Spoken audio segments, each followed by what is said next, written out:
Buenas noches. Cientos de familias ucranianas están llegando a la región de Murcia, como a otros muchos lugares de Europa, con un país volcado muy especialmente en atenderlos, Polonia. Ancianos, niños, enfermos, padres, madres, o huyen a no saben dónde ni con quién, con sus propiedades y recuerdos en una trolley, con los ojos oteando a quien les pueda ayudar, o se quedan en el horror esperando una tregua o que venga el liberador, que siembra el odio y no es de fiar. No es de fiar quien dijo que no invadiría. No es de fiar quien bombardea un hospital materno-infantil o un teatro convertido en refugio con un rótulo enorme niños. No es de fiar quien dice negociar pero lo hace ejerciendo de Godzilla. No es de fiar quien amordaza a su pueblo para que no sepa y no sienta. Lo sabemos y debe tenerse muy en cuenta ahora y no olvidarse pronto.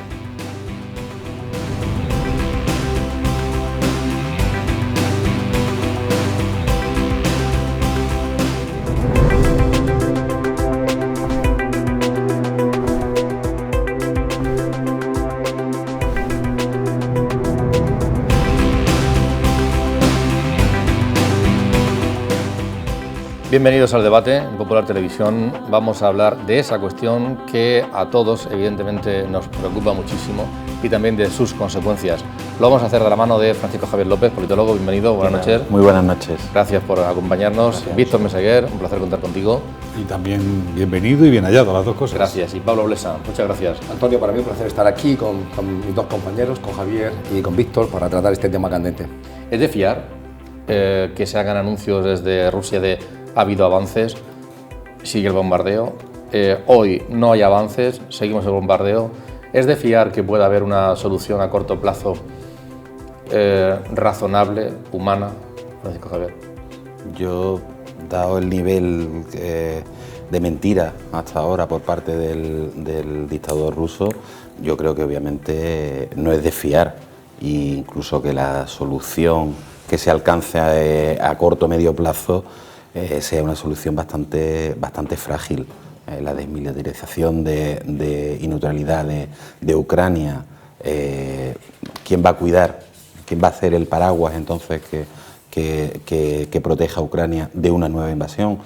Y además también ayer a última hora también decía Putin que ellos no habían iniciado una guerra, que no...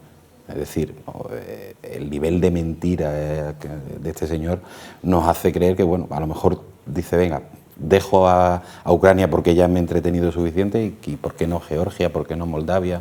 Es decir, la inestabilidad en la zona, mientras que este señor se mantenga en el poder, yo creo que vamos a tener una espada de Damocles en el continente europeo. Víctor, ¿qué sentimiento te produce esta situación?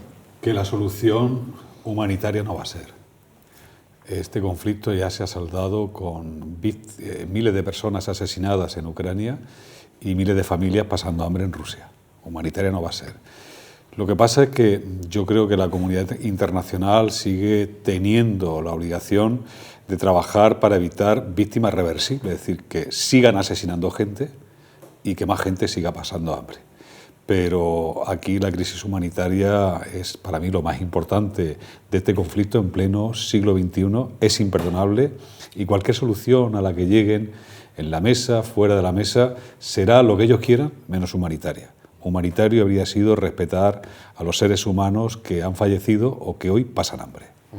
Bueno, vamos a ver, por supuesto que puede haber una salida negociada muy rápida, siempre que se le dé todo lo que quiera a Putin. Putin, como decía aquel teórico de la guerra Clausewitz, la guerra es la política por otros medios. Putin primero pidió a Ucrania y a Occidente los objetivos políticos que quiere obtener mediante la violencia, es decir, que Ucrania fuese neutral, que se reconociese que Crimea ya forma sempiternamente parte de Rusia, que se reconozca la región del Donbass, que Ucrania no forme parte ni de hecho ni de facto, ni de hecho ni de facto, ni de jure ni de facto de la OTAN, es decir, que no sea militarizada por Occidente, que Ucrania no acceda a la Unión Europea. Entonces, todo esto lo pidió primero sin mover los tanques, luego movió los tanques y pidió lo mismo. Luego dijo que entraba dentro de Ucrania, al principio a la zona del Donbass, en una misión humanitaria, pidiendo lo mismo. Y ahora, en este momento, ayer, como estaba señalando Javier, Pues Putin ha vuelto a decir que sus objetivos siguen siendo los mismos que al principio, es decir, que en la mesa de negociación había una sola cosa que al inicio estaba en el planteamiento ruso, pero que en la mesa de negociación entre esos dos equipos negociadores no estaba, que era la deposición del gobierno, Eso parecía no estar, pero anoche Putin nos recordó que sigue estando ahí de poner al gobierno, colocar un gobierno amigo, etc. ¿Qué quieren los ucranianos? Primero de todo, para de matar, para de bombardear, saca las tropas de aquí. A partir de ahí, desde luego, nosotros renunciamos a la idea de acceder a la OTAN, pero no a la UE. ¿Y eso qué significa? Que dentro de la UE ya hay una cláusula de seguridad colectiva que es incluso más exigente para los miembros de la UE que la de la propia OTAN, que es el artículo 42.7. Pero a la UE no va a renunciar, desde luego, con toda certeza, Ucrania. Y luego es cierto que además Ucrania ha pedido garantías, sobre todo a 3 países, Estados Unidos, Turquía y Gran Bretaña, de que si Rusia volviese a las andadas, esos 3 países le aportarían rápidamente apoyo militar inmediato, armas y ejército también en el territorio. ¿Va a darle Putin a Ucrania lo que Ucrania pide en la mesa? Tampoco. Con lo cual, decía ya la ministra de Defensa que es una guerra que va para largo y a Occidente le interesa que vaya para largo para que Putin muera en esta guerra. Lo que estamos hablando es los argumentos que tiene Rusia, los argumentos que tiene Ucrania, y podemos hablar durante mucho tiempo de eso, pero hay argumentos para matar a la gente, hay argumentos para producir sufrimiento, podemos tener argumentos para que se discuta, se debata y que haya medidas económicas, que haya sanciones, que haya 1000 cosas. Pero esos argumentos que decía Pablo, que se pueden además detallar y tenemos por aquí algunos documentos, realmente son válidos para cometer atrocidades como las que estamos viendo contra seres humanos que no tienen nada que ver. Yo he dicho referencia al comienzo de un hospital materno-infantil, ayer un teatro donde habían refugiadas varias cientos de personas y en el suelo, en el parking, había pintado niños y fue bombardeado.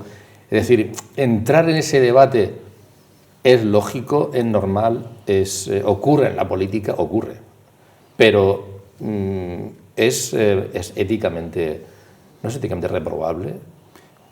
Es reprobable, es execrable.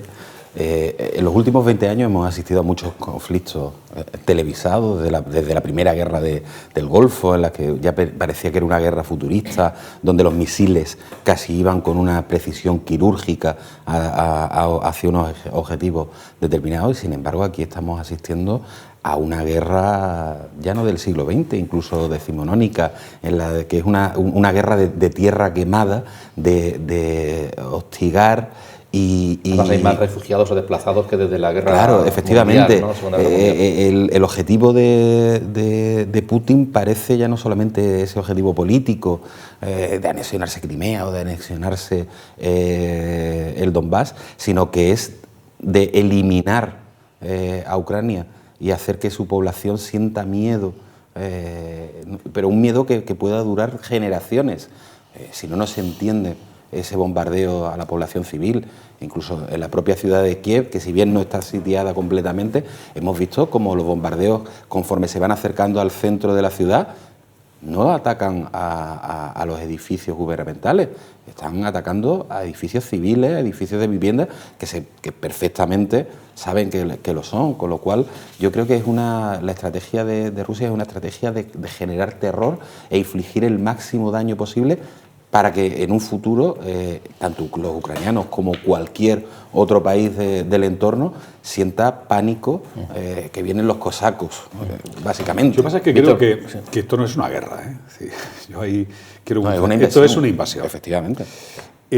Centrándome en la pregunta que tú haces, yo creo que no podemos seguir devorándonos unos a otros en una esquizofrénica partida de parchís, donde los únicos que ganan son los que cobran por usar el tablero. Es decir, el señor Putin es un caballo, pero cuando este señor esté en Siberia en arresto domiciliario, que estará no en mucho tiempo, nos daremos cuenta que las carreras las ganan los jinetes, no los caballos.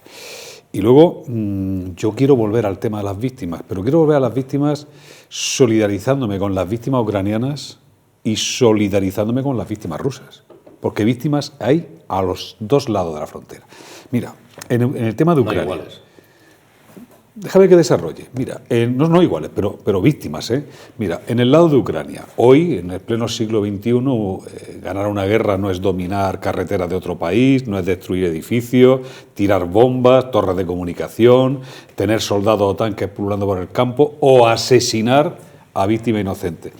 Pero me voy al lado ruso. Una guerra hoy, por desgracia, sí es no poder pagar los vencimientos de la deuda porque tienen las cuentas bloqueadas. Una guerra hoy es no poder pagar con la tarjeta Visa, que llevamos todo en la cartera, porque ya no está operativa. Una guerra hoy es no poder ni vender ni comprar porque nadie quiere ser tu socio. Es decir, los ucranianos están pagando con la vida y los rusos están pagando con hambre. Mientras que el señor Putin sigue jugando a una guerra que, por cierto, perdió en el año 1991, cuando se desintegra la antigua Unión de Repúblicas Socialistas Soviéticas, que supuso una victoria de un sistema económico e ideológico que es la democracia liberal y el capitalismo de mercado. Ahí se perdió la guerra. Y luego, este señor está cometiendo errores de bulto. Yo creo que la información del Kremlin no era buena, se le ha olvidado o no tuvo en consideración la modernización del ejército ucraniano desde 2014, después de la invasión de Crimea. Ha despreciado que cualquier territorio invadido, sus ciudadanos, cuando ven en peligro su vida, la de su familia, la de su patria, se movilizan y la defienden con los dientes. Es la inopia de lo que significa vivir en un país globalizado, a no ser que quieras convertirte en Corea del Norte, y también una ignorancia. La Unión Europea, los europeos, tras la pandemia, yo creo que hemos aprendido que tenemos que reforzar todas nuestras seguridades, la sanitaria, la alimentaria, la económica, la energética y la de seguridad. A Ucrania y al resto de países de la Unión Europea nos diferencian grandes cosas, somos muy diferentes. Pero yo creo que a partir de ahora nos va a unir una cosa muy importante. Tenemos un enemigo común, que es el señor Putin. Víctor, y que Pablo, perdón, bueno, aparte de los comentarios que tú querías trasladar, hemos visto imágenes, estamos viendo hechos. ¿Eso vale en una guerra? ¿En una guerra hay líneas rojas? ¿Debería haber líneas rojas? Antonio, la Iglesia ha ayudado durante 1000 años a desarrollar lo que es el ius ad bellum y el ius in bellum. ¿Qué significa esto? Que hoy es parte del derecho internacional. El ius ad bellum es el concepto de la guerra justa. Cuando un país tiene derecho a realizar una invasión o a llevar a cabo la guerra. En el caso de Rusia y en el caso del orden internacional que tenemos hoy, la guerra está prohibida. Solo es legal una intervención armada en dos causas. Cuando eres atacado, eres víctima de un ataque. E incluso la respuesta debe ser proporcional. ¿Ha sido atacada Rusia? No.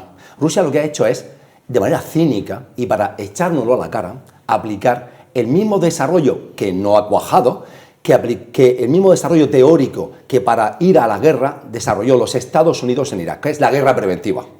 La guerra preventiva, ¿qué es? Ese me va a disparar, antes de que me dispare, yo le pego. Eso es lo que hizo América en Irak y lo quiso justificar legalmente, la guerra preventiva. Alguien está cargando el arma y antes de que me dispare, tomo medidas. Eso no ha entrado, no forma parte del derecho internacional. La otra posibilidad de una guerra legal es cuando el Consejo de Seguridad, donde están sentadas las 5 potencias nucleares, Francia, Gran Bretaña, Estados Unidos, China y la propia Rusia, los 5 se ponen de acuerdo en que una acción militar es legal. Con lo cual, la guerra de Rusia en el ius ad bellum es una guerra ilegal, es una invasión ilegal. Y luego el ius in bellum es cómo practicas la guerra, cómo la ejecutas. Obviamente, va de suá que castigar a los civiles, eliminar a la gente inocente, no cumplir otra convención importante, la de Ginebra, que es cómo tratas, por ejemplo, a los prisioneros. En estos casos hay unas reglas de juego. Lo que pasa es que decía General de Gaulle, en la guerra hay leyes, hay reglas, pero muy poquitas, porque al final los combatientes transgreden las reglas. Ahora, ¿qué quiero en el contexto en el que estamos, Antonio? Hay que tener en cuenta dos cosas. En primer lugar, la primera fase de la guerra rusa, realmente hubo un esfuerzo y un cuidado en que fuese una guerra quirúrgica, con pocas víctimas y menos con víctimas civiles. Ellos no querían sufrir el nivel de víctimas que tienen ellos, que es altísimo, 5.000, 6.000, algunos dicen que 10.000 soldados rusos. En segundo lugar, no querían castigar a la población. Pero esa fase de esa guerra quirúrgica, con misiles de precisión, que Rusia tiene algunos, pero no tiene unos arsenales tremendos, fracasó. Entonces, entramos en una segunda fase. Y la segunda fase, cuando Putin, que es un hombre con claramente un espíritu iracundo y propenso a la rencilla, ve que la población ha resistido, que Europa se ha cerrado en torno a Ucrania y también la OTAN, puede ser que esta fase sea de castigo. La verdad es que todo esto está generando movimientos humanitarios que yo quiero hablar, y de solidaridad también en el transcurso de este programa. Son evidentemente loables todos los que se están produciendo en toda Europa, en todo el mundo, en España, aquí en la región de Murcia, en muchas muchas iniciativas. Una de ellas la promovida por esta casa, por la Universidad Católica, y anda en camino de Polonia, de la frontera entre Cracovia, entre Polonia y Ucrania, un convoy, y conectamos con ellos dentro de ese convoy con ayuda humanitaria y además para traer también refugiados. Está la coordinadora de la plataforma universitaria por la paz que ha creado esta casa, su presidente es María Mendoza, y va un equipo también de Popular Televisión, Paloma García, que es quien nos atiende. Paloma. Sí, muy buenas noches. Pues en Cracovia se encuentra ya parte de ese convoy de ayuda humanitaria que salía la madrugada del martes al miércoles del campus de los Jerónimos, una expedición formada por un autobús, por 2 furgonetas con voluntarios y 2 equipos de televisión, y también por un camión, ¿no? Este camión con toda esa ayuda, principalmente pues material sanitario y alimentos no perecederos. Se trata, podríamos decir, de la primera acción de envergadura de la Plataforma por la Paz de la Universidad Católica San Antonio, con su responsable María Mendoza. Nos encontramos ahora mismo. Muy buenas noches, María, gracias por atendernos. Buenas noches, Paloma, gracias a vosotros.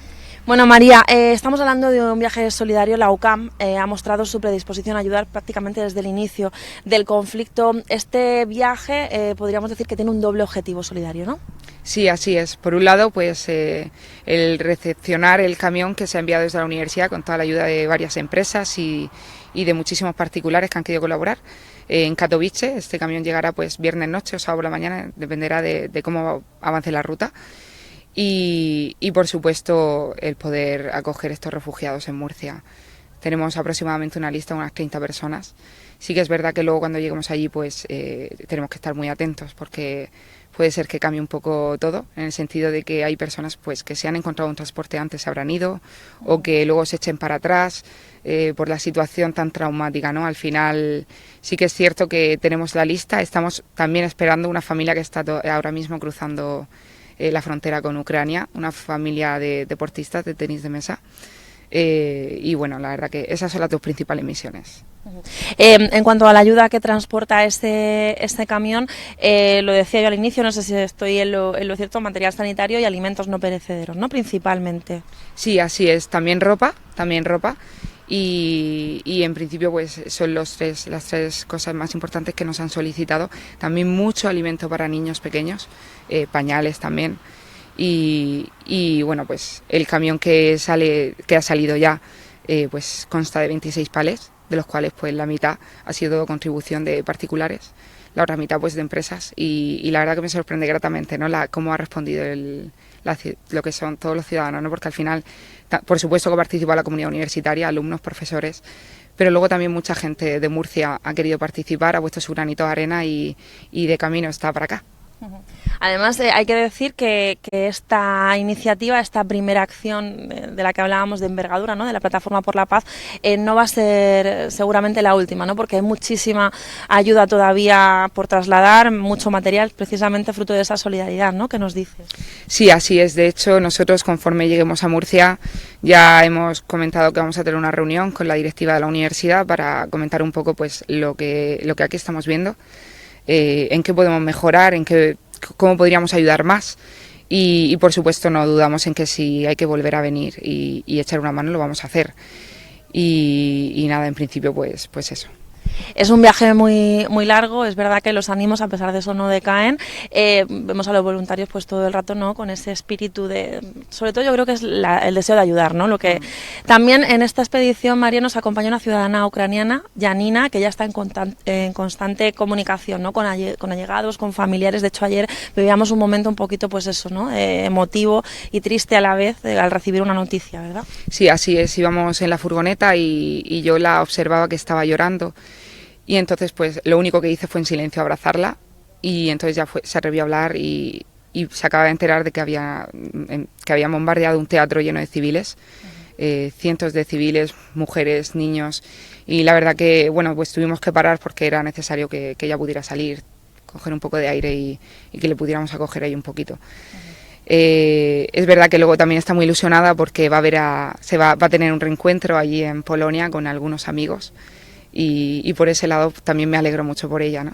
La verdad que muy valiente porque acaba de llegar a España huyendo de la situación y no lo ha dudado en cuanto le hemos preguntado si venía a echarnos una mano, dado que ella pues puede transmitir a los ucranianos que vayan a subir a ese autobús, les va a transmitir es que pueden estar tranquilos, ¿no? Que pueden confiar en nosotros, que van a llegar, que están en buenas manos y que les vamos a ayudar en lo que haga falta. Pues bueno, sentimientos encontrados, ¿no? Al final, por un lado, pues esa tristeza y esa incertidumbre, y por otro lado, pues también esa alegría de poder ir a encontrarse con sus familiares. Muchísimas gracias, María. Lo cierto es eso, ¿no? Que la situación pues es terrible y que toda ayuda sigue siendo poca, así que bueno, sigue en marcha ese convoy de ayuda humanitaria de la Plataforma por la Paz de la Universidad Católica San Antonio de Murcia. Hablamos también antes del tema económico, comentábamos. Se está anunciando mucho, oye, puede ser que una palabra difícil, el default, los problemas económicos, hacía referencia, he visto también antes, los problemas económicos ahí en Rusia, que le afecte, sea una medida de presión. ¿Qué es lo del default?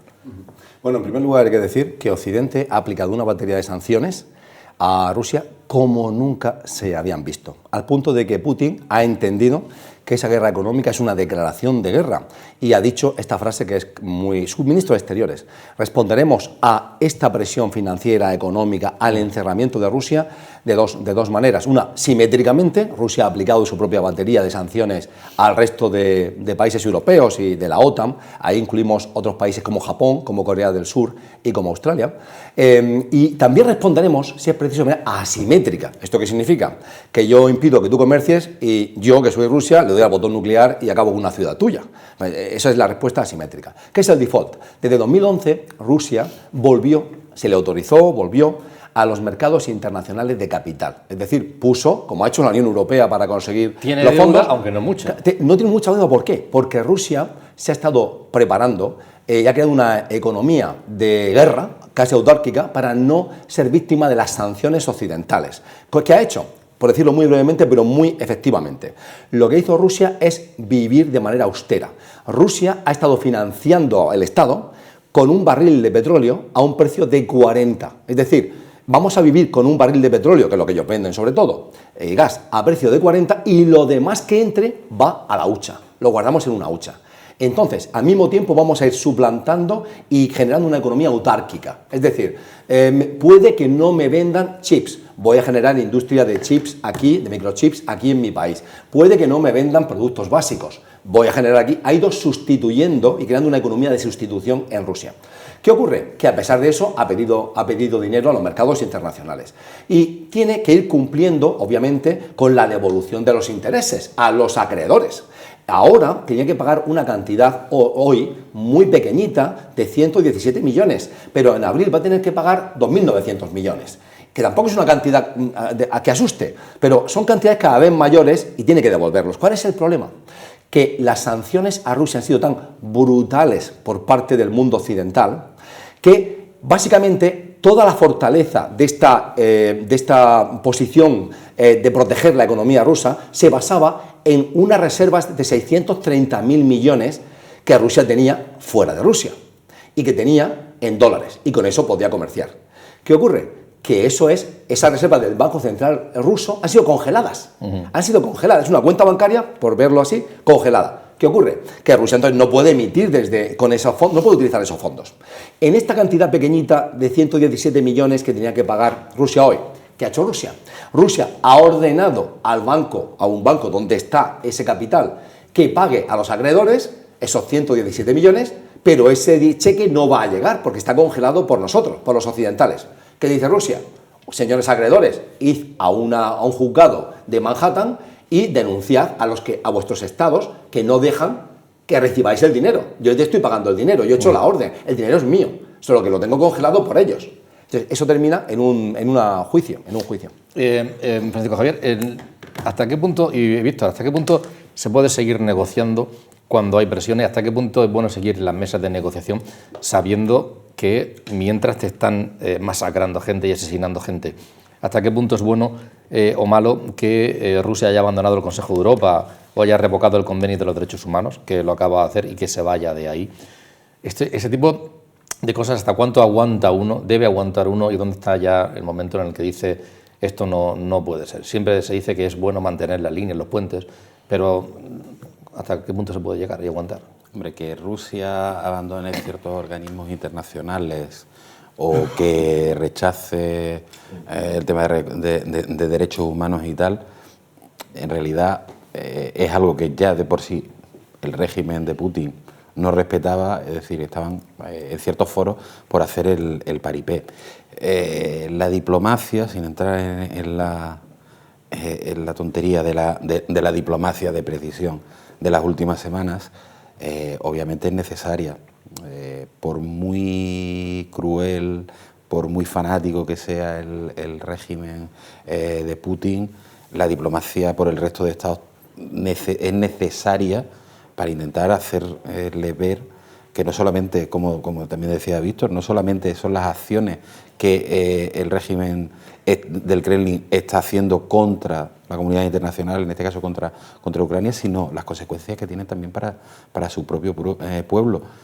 Con lo cual, todos esos puentes tienen que intentar hasta el último momento mantenerse, sin llegar a hacer, digamos, el tonto por parte de la comunidad internacional, porque hemos visto que es una persona que no es de fiar, que sus decisiones se basan en la falacia y obviamente no puedes confiar en él, pero por lo menos tienes que hacer el intento de llegar a acuerdos, aunque sean de mínimo, que eviten que haya una escalada del conflicto. Vamos a ver, negociar con una pistola encima de la mesa, pues no es lo más agradable del mundo, pero hay que negociar.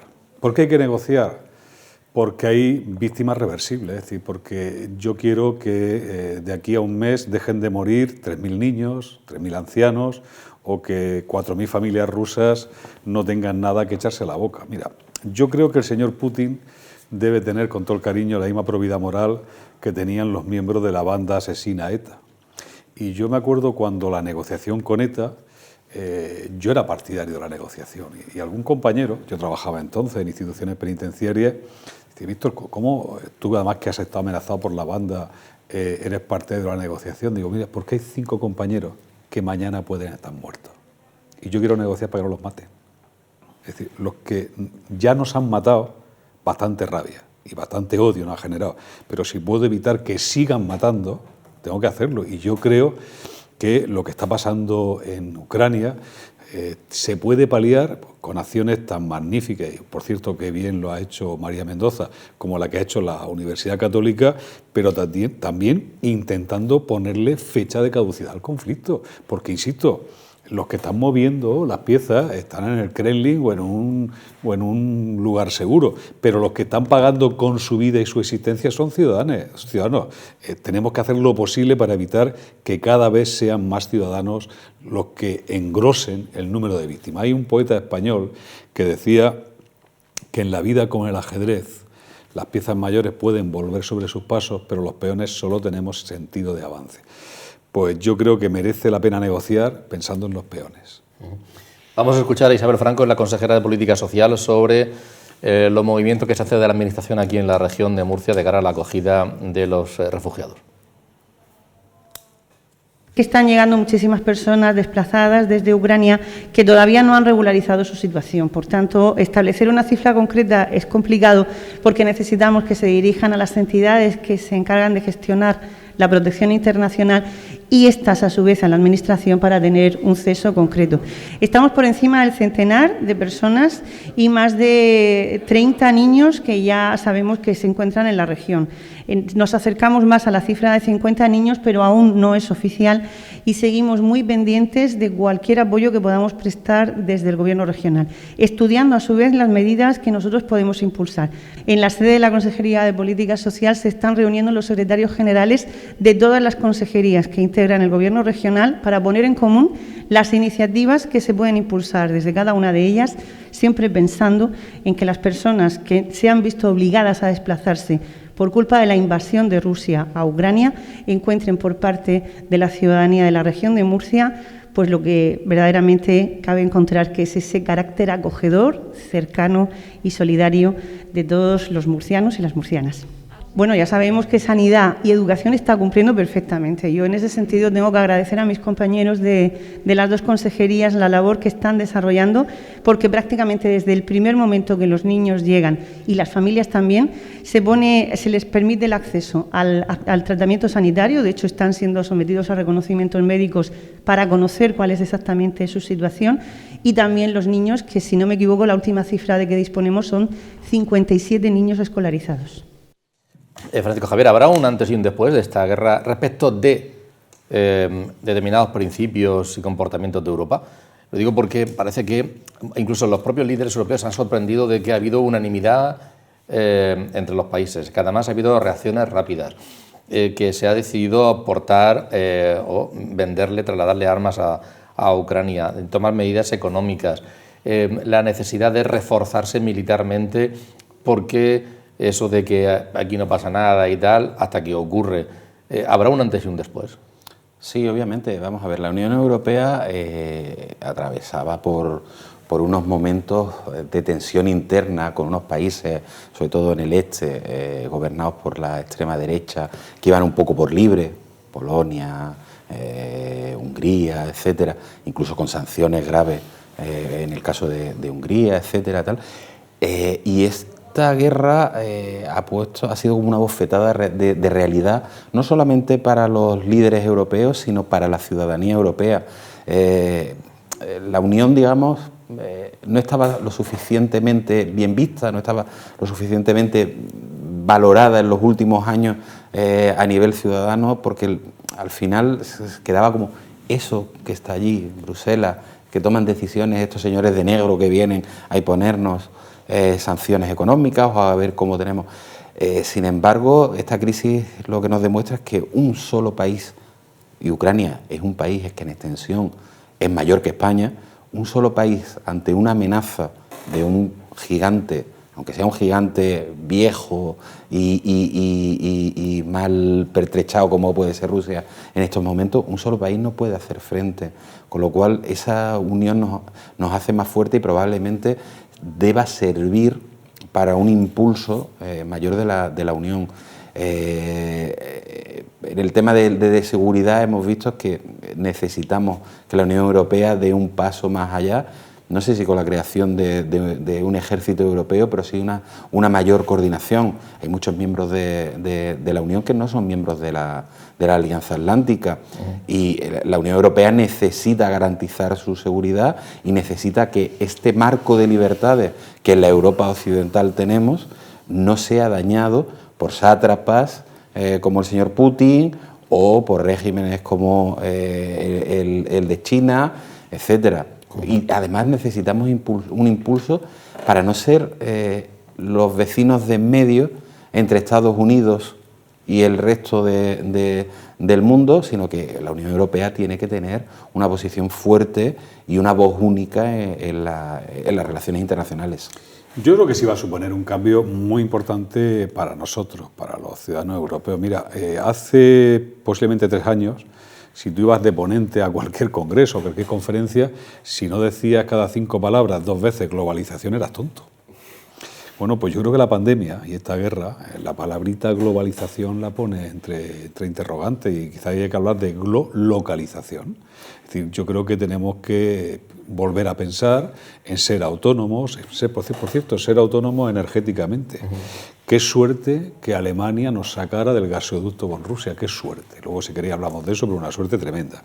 Hoy nosotros no dependemos de ese oleoducto con Rusia. Y luego, yo creo que tenemos que empezar, cuando vemos esas imágenes que son ignominiosas y no hacen tanto daño a la retina, que Europa significa libertad, oportunidades, derechos económicos, sociales, culturales, civiles y políticos, pero que eso hay que defenderlo con los dientes, que tampoco podemos olvidar que si metemos aparte de la Unión Europea, si metemos a los ex socios ingleses, a Noruega, a Suecia, somos 500 millones de una población mundial de 8.000. Y yo creo que el gran legado que nos deja la crisis, el gran legado que nos deja esta guerra, es que tenemos que volver a defender con uñas y dientes el modelo de cohesión social de la Unión Europea.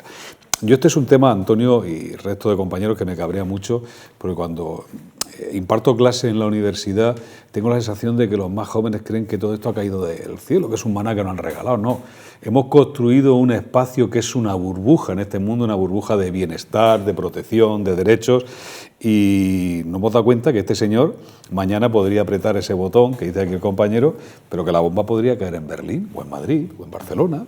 Es decir, en la Segunda Guerra Mundial acordábamos que la bomba atómica era para que nadie la utilizara. Es decir, pero no, ahora este señor dice que la quiere utilizar. Y cuando se cabrea, es decir, como está jugando, no sé si está loco o está jugando a ser loco, pero nos está diciendo que puede montar un conflicto nuclear.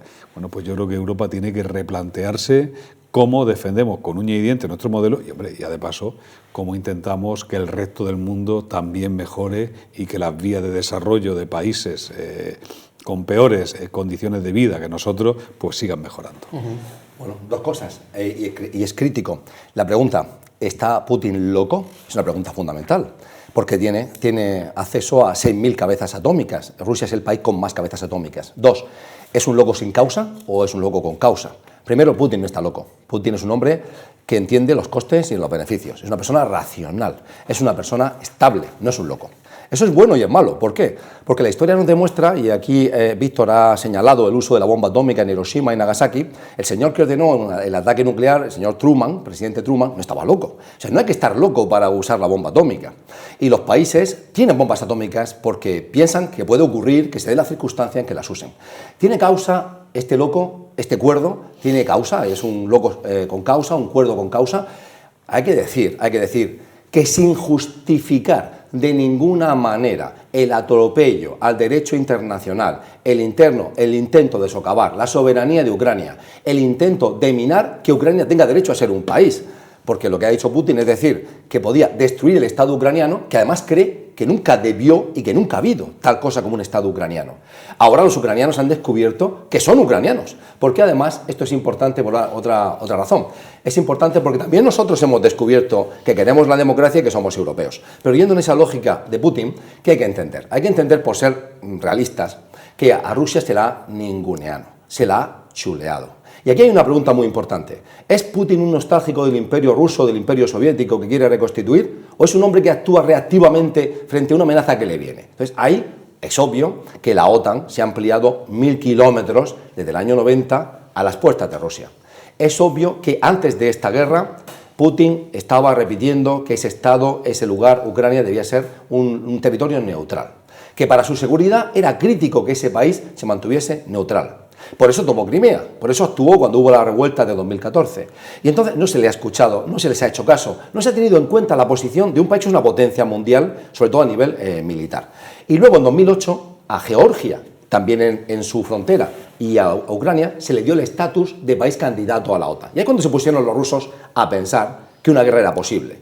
Y el año pasado Estados Unidos entregó a Ucrania 1.200 millones de dólares en ayuda militar, antes de la guerra.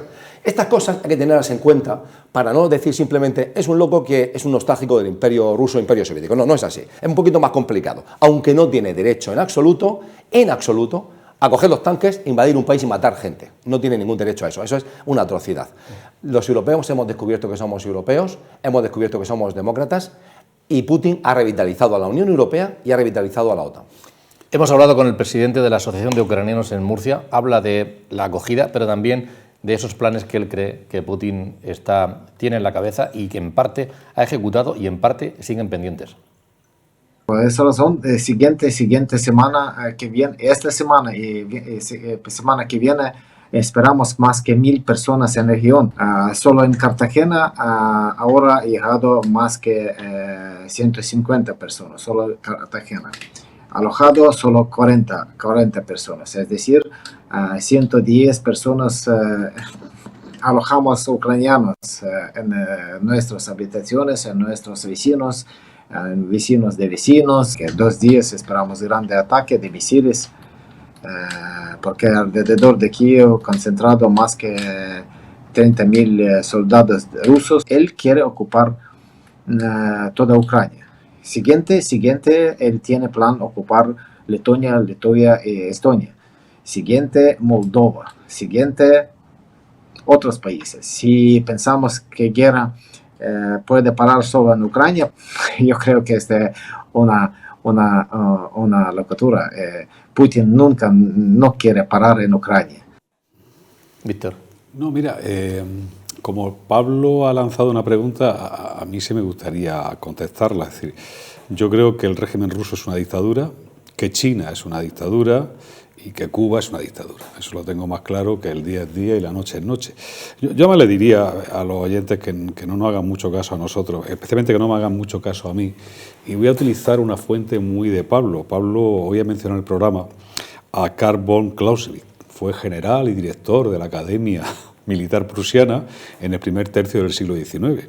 Y este hombre, es decir, para no meterme yo en muchos charcos y en muchos jardines, pues yo creo que su lectura es recomendable, porque la conclusión que podemos sacar es que si no, ni los comunicadores ni los medios de comunicación somos neutrales en la paz, en la guerra somos menos. ¿Vale? En la guerra somos menos y las pasiones no nos pueden llevar a conclusiones más acertadas o menos acertadas. Pero yo quiero volver al principio del programa. Este señor, no Rusia, sí, Rusia son sus ciudadanos, y yo no le he preguntado a todos los ciudadanos rusos. Este señor es la oligarquía que defiende al señor Putin, que cuando no les valga lo mandará a Siberia en un arresto domiciliario y pondrán a otro caballo con otro jinete ganador. Es decir, este señor invadió un país. Y eso en derecho internacional tiene nombre y apellido. Este señor ha invadido un país, está asesinando víctimas inocentes y está sometiendo a una situación de pobreza a sus propios ciudadanos. Igual si les preguntáramos a muchos ciudadanos rusos, nos sorprenderíamos con la respuesta, ¿eh? Es decir, yo ahí, fíjate, te lo digo desde una... Y acabo, Antonio, es decir, yo sé que en esta universidad, que es una universidad con un carácter internacional, todas las cosas gracias al trabajo de personas como Pablo y su equipo, yo sé que tenemos ciudadanos, estudiantes que son ucranianos, estudiantes que son rusos, y yo en este tema sí que no me quiero posicionar, es decir, yo estoy con las víctimas, sean del país que sean, pero estoy contra los que han provocado esta guerra. Francisco Javier, hemos hablado de la respuesta unánime de Europa, y una respuesta que en principio no fue unánime del Gobierno de España, pero que luego terminó siendo unánime. Pero eso se percibió en la opinión pública. Vamos a hablar ahora a nivel doméstico. Vamos a ver un sondeo que se hizo poquito después, no el del CIS de hoy, sino uno que se hizo poquito después lo publicó el Confidencial, de que se viera cómo la vicepresidenta, que está en Unidas Podemos, Yolanda, se puso del lado del gobierno, digamos, de la parte del gobierno de Pedro Sánchez, pero luego las lideresas de Podemos, las otras dos ministras, dijeron que no, que estaban en contra, y que además acusaron de partido de la guerra al Partido Socialista. Ahí vemos cómo básicamente, al margen del Partido Popular y de Vox, miren ustedes la posición de cada uno de ellos, el Partido Popular sube con 91 escaños posibles, Vox tiene 75, pero sobre todo se ha producido dentro del bloque de la izquierda una marcha, una fuga de votantes de Podemos hacia el Partido Socialista.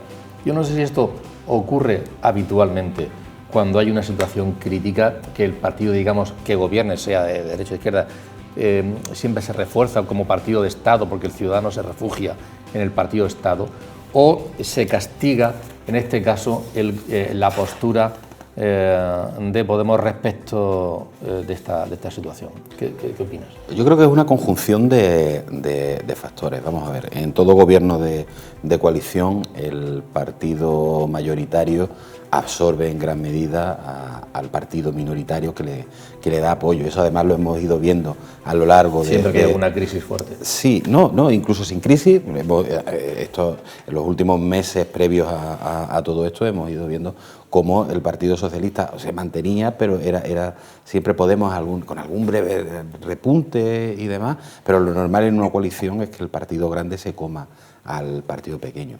En una situación de crisis, ya estábamos en una crisis social, económica y sanitaria derivada de la COVID-19, pero ahora estamos en una crisis internacional y casi en un estado con una economía de guerra. Con lo cual, esas voces disonantes dentro del Ejecutivo, en el cual no se alinea, no solamente ya con el propio Partido Socialista, sino con el pulso mayoritario de la sociedad española y europea, obviamente eso les va a castigar. Y además, dentro de Unidas Podemos vemos que no hay una voz, sino que hay varias voces. Es verdad que duró un día, se hizo el silencio rápidamente. Sí, se hizo claro, cuando ves la metedura de pata, obviamente recoges cable rápidamente. Pero además vemos que Unidas Podemos cada vez es más desunidas Podemos. Yolanda Díaz por un lado, Belarra Montero por otro, más los adláteres que siguen manejando los hilos por detrás, que son Iglesias y Monedero a través de sus plataformas mediáticas por otro lado, que son los que quieren seguir marcando la política de Podemos. La ciudadanía lo ve y obviamente buscas el valor seguro, el refugio seguro ante lo que tú has denominado como partidos de Estado, en este caso dentro de la izquierda del Partido Socialista, y ahora nos queda por ver la reconfiguración del bloque de derecha, que también todo lo que estamos viendo a día de hoy tenemos que ser cautos porque va a haber una remodelación, no sabemos exactamente en qué sentido. ¿Sorprendido, Víctor, ese movimiento dentro del bloque de izquierda? No, transferencia de votos. Porque yo creo que Podemos tiene ahora mismo un dilema, una gran disyuntiva, es o convertirse en un partido socialdemócrata de izquierda, porque socialdemócrata de centro ya es el PSOE, el espacio que le queda es socialdemócrata de izquierda, o mantener una retórica comunista de los años 70 y además una incoherencia con el régimen, donde por cierto están sentados en el Consejo de Ministros, que ponemos los clavos. Es decir, criticamos la Constitución del 78 y estamos instalados en los despachos del Gobierno de España. Yo creo que Podemos acertaría si desarrolla un discurso verde, ecologista, sostenible, es decir, insisto, la socialdemocracia de izquierda, porque el Partido Socialista representa la socialdemocracia de centro. ¿Quién encarna mejor esa figura? Yolanda Díaz. Es decir, yo creo que Yolanda Díaz es la que mayor favores electorales le ha hecho al Partido Unidas Podemos. Es decir, yo ahora me tropiezo muchas veces con gente que no son votantes ni de Podemos ni del PSOE, son votantes del PP y de Vox. Dice, oye, mi hija, gracias a la reforma laboral, tiene un trabajo estable. Yolanda Díaz sí que tiene claro lo que quería hacer. Yo ahora saco otra lectura y voy un poco más allá de tu pregunta.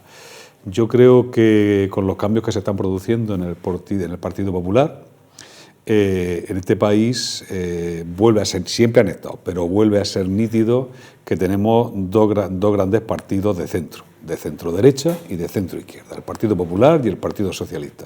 Y yo seré el único, debo ser el único en la humanidad que defiende esto. Sigo defendiendo que es un buen momento para una gran coalición para hacer los cambios estructurales que requiere este país, donde no seamos ni víctimas de los partidos que acompañan a estas dos grandes fuerzas políticas, ni por la derecha ni por la izquierda. Y no pongo nombre. Yo creo que es un gran momento. El presidente Sánchez tiene dos grandes retos. Uno es crear un gran pacto de Estado que fortalezca y que apoye este plan de respuesta a la guerra de Ucrania, que va a ser presentado el día 29. Y está claro, cuando uno empieza a mirar este batiburrillo de voces que han señalado mis compañeros, está claro que el Partido Socialista le gustaría tener como novio en ese pacto nacional al Partido Popular. Pero es que el Partido Popular está sensibilizado a que así sea. Cuca Gamarra, la primera pregunta que le lanzó en la aproximación para ese apoyo del PP a ese plan español contra la guerra, obviamente hablo a nivel económico, fue: ¿usted va a bajar impuestos? Y es que Pedro Sánchez está dispuesto a bajar impuestos. El plan que Pedro Sánchez prepara tiene como tres ejes. Uno es un pacto de rentas. Significa que los trabajadores acepten que no se suban excesivamente sus salarios para no potenciar la inflación, pero también que los empresarios sacrifiquen parte de los beneficios. Luego está bajar el precio de la energía. ¿Y eso cómo lo haces? Bajando los impuestos de la energía, y esta es una guerra que Pedro Sánchez va a llevar a Europa, conseguir que el precio eléctrico no esté ligado al precio del gas, que eso es lo que hace que se encarezca tanto. Y por último, claro, Pedro Sánchez va a tener, y esto es muy doloroso para un Estado en bancarrota, como el español, después de la pandemia, que dirigir ayudas públicas directas a los sectores más castigados, camioneros, el transporte, cierto tipo de industrias que consumen mucho gas y mucha energía. Esos son los 3 ejes del plan Sánchez y creo que el PP lo va a acompañar. ¿Habéis echado combustible recientemente? ¿Habéis ido a la gasolinera? ¿Cómo va la cosa? Yo, mi mujer me dice todos los días que llene el depósito y lo lleno, porque cuando vino la COVID me dice, compra que no va a haber productos en los supermercados. Y ocurrió, como ya he visto que tiene bola, ahora todos los días me dice, ¿has llenado el depósito? Sí. Sí, y la cosa está fatal. ¿Qué? Bueno, yo Sí, pero por lo menos tengo gasoil. Tengo un amigo que todos los días a las 8 de la mañana, cuando va a hacer su trabajo, nos informa por un grupo de WhatsApp del precio. Es verdad que lleva 3 días bajando el precio, pero no lo suficiente, porque mientras que hemos visto que el barril de Brent la semana pasada llegó a su máximo histórico, después ha ido bajando, pero en el momento que las cosas suben, después les cuesta mucho trabajo bajar, y yo creo que sí es necesario regular el precio tanto de petróleo como de gas, no solamente del gas natural, porque cuando hablamos del tema de Rusia y tal, hablamos del gas natural, pero es que la bombona de butano esta semana vuelve a subir, y hay muchísima gente que sigue utilizando el butano, y el precio del gas butano, sobre todo, suelen ser precisamente personas mayores, personas con un poder adquisitivo más bajo, está también por unos precios prohibitivos. El Gobierno apuntaba anoche, o el ministro decía que había varias opciones de cómo reducir. Yo creo que más que las opciones tenían que haberlas pensado hace 10 días. Lo que tenían que hacer ya hoy, mañana o pasado es aplicar la que consideren más adecuada, porque hay sectores, evidentemente, que están sufriéndolo especialmente. Además, yo creo que hay una protesta prevista para este domingo del campo en Madrid, y que al final no va a ser solo del campo, va a ser del campo, transportistas y algunos otros sectores que están viéndose especialmente afectados. Bueno, sobre lo que decía Víctor, la subida de precios en el combustible en general y el posible desabastecimiento, le hemos preguntado a Roberto Barceló, que es el presidente de Consumur aquí en Murcia. Se paga, pues si el precio del gas subastado son a 20 euros, pues se paga la energía nuclear que se subastó a 0 euros a 20 euros, y todas se igualan en ese sentido. En puesto de hacer incluso a lo mejor una media ponderada, ¿eh? Por tanto, es como digo, un sistema, además de monopolístico, es un sistema perverso. Me preocupa más el incremento de los precios que la falta de abastecimiento, porque aunque sea de una manera, seguro que encontraremos otros mercados que puedan cubrir las posibles deficiencias de abastecimiento que podamos tener. Y seguro que en ese sentido, mientras se encuentran, pues bueno, pues puede que haya una situación coyuntural muy escasa, muy breve en el tiempo, si es que la hay en algún producto. Francisco Javier, un apunte sobre qué puede ocurrir estas próximas días en general. Ojalá que haya que se detenga la guerra, evidentemente, y las consecuencias económicas y también a nivel político y social en el país, en nuestro país. Yo, en cuanto a la guerra, soy escéptico en una resolución a corto plazo. Creo que va a ser algo que a un medio plazo no tendrá una resolución. En cuanto a la finalización, las repercusiones en nuestro país deben servir para llegar a un gran acuerdo de Estado entre las fuerzas políticas, sobre todo de cara a un mayor escudo de protección social de las clases más desfavorecidas y las clases medias, y que de una vez por todas, sobre todo los dos grandes partidos, se pongan de acuerdo en el modelo de país, en el modelo energético, en el modelo productivo que este país necesita para, dentro de las posibilidades que tenemos, este tipo de crisis internacionales nos afecten de una forma menor a lo que hasta el momento se está dando. Yo quisiera acabar con una reflexión de futuro, Antonio. Es decir, posiblemente, y se están oyendo muchas voces, Europa tenga que pensar en reforzar su sistema de seguridad, tenga que pensar en un ejército de la propia Unión Europea, quizás España tenga que duplicar el porcentaje de presupuestos dedicados al tema de seguridad, pero yo quería lanzar un mensaje a todos los telespectadores de que no confundamos instrumentos con fines. Los fines siguen siendo los mismos: defender un Estado social y de derecho que apueste por el bienestar y por la igualdad de oportunidades de todas y todos. Apostar por un Estado que, a diferencia de la oligarquía rusa, no detraiga dinero de la sanidad, de la educación, del bienestar social para comprar bombas, fusiles y otros instrumentos de guerra. Y para que se me entienda y no se me entienda sectariamente lo que estoy diciendo, sabiendo que venía con el maestro de periodistas, con Pablo, y conociendo Pablo las fuentes que tiene, que muchas son compartidas, yo me gustaría acabar con una frase de Eisenhower en el año 61. Y decía, año 61, decía Ike, como le llamaban en la época, debemos cuidarnos de la adquisición de influencia injustificada, tanto solicitada como no solicitada, del complejo militar industrial. Por favor, no confundamos los instrumentos con los fines. ¿Qué te parece Borrell, cómo lo está haciendo? Yo creo que Borrell está lanzando un discurso acertado, pero honestamente, lo dije en su día, lo vuelvo a repetir, las palabras son enanos, los hechos son gigantes, y yo creo que tras esas palabras han faltado hechos más contundentes de protección, por lo menos de las víctimas en Ucrania. Yo hace poco publiqué un artículo titulado Sí a la guerra y me mantengo en mis 13, es decir, no podemos dejar a las víctimas desamparadas, víctimas con las que compartimos cultura, historia, religión, muchas cosas. Y estamos dejando a seres humanos que son hermanos nuestros, desamparados y al libre albedrío de un señor que, como bien decía Pablo, yo no sé si está loco, no está loco, pero está liando un conflicto muy, muy ignominioso. ¿Tú también decías con la mano que sí, que no? Sí, el perfil de Borrell, vamos a ver, es verdad que...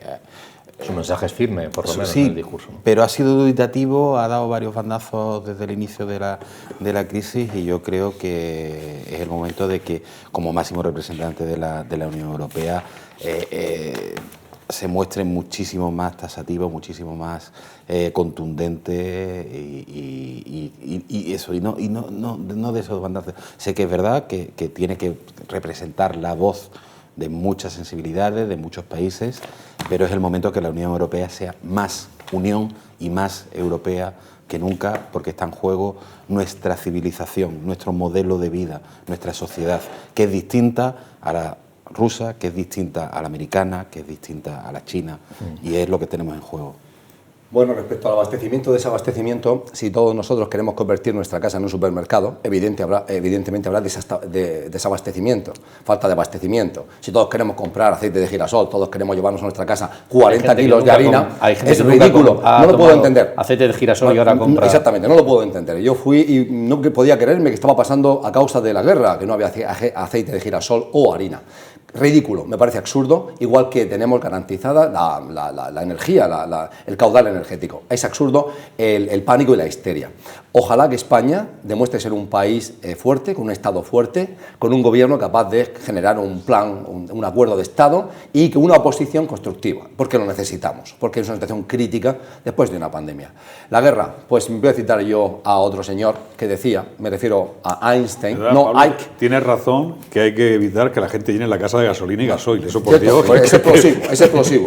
No. Todos los coches llenos todos los días, eso no es posible. Eso los coches, pero la casa no. Einstein decía, no sé con qué armas se luchará la tercera guerra mundial, la cuarta será con piedras y con palos. ¿Por qué? Porque una guerra mundial, una guerra que escale fuera de Ucrania, es una guerra entre la OTAN y Rusia, con 3 potencias nucleares en la OTAN, Estados Unidos, Gran Bretaña y Francia, y Rusia con el mayor arsenal, y China detrás con otro arsenal considerable, sería terrible. Pienso que la guerra va a durar, no va a ser una guerra de semanas, creo que va a durar como mínimo meses, nadie va a bajar ahí, y espero que la gane Ucrania y que la pierda Putin. Putin debe perder la guerra.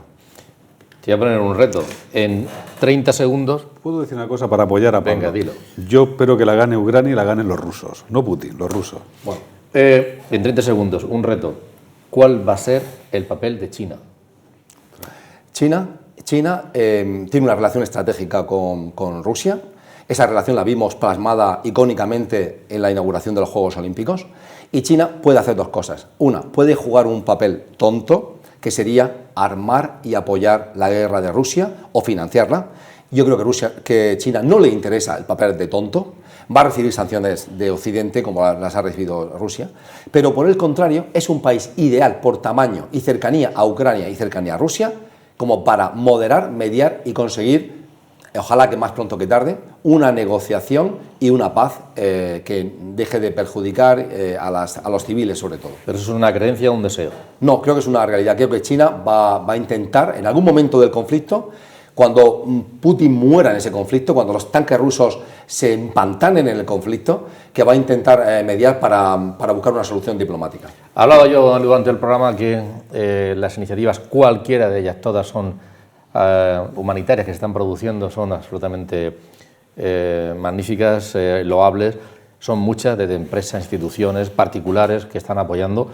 Y vamos a quedarnos con imágenes, algunas de las imágenes que se están produciendo en esta promovida por la Universidad Católica que ha creado la Plataforma por la Paz, en la que han participado, por cierto, un montón de empresas, de instituciones que han desbordado las perspectivas, y un camión que anoche muy tarde partía, un tráiler enorme para Ucrania, van a tener que ser 2, seguramente 3, porque, insisto, instituciones, empresas están donando mucho, y ciudadanos haciendo muchas donaciones, además de la que hace la propia institución. Vamos a quedarnos con algunas imágenes para terminar. Gracias, Javier, Víctor, Pablo. Un placer. Un placer, nos quedamos con eso. Buenas noches a todos.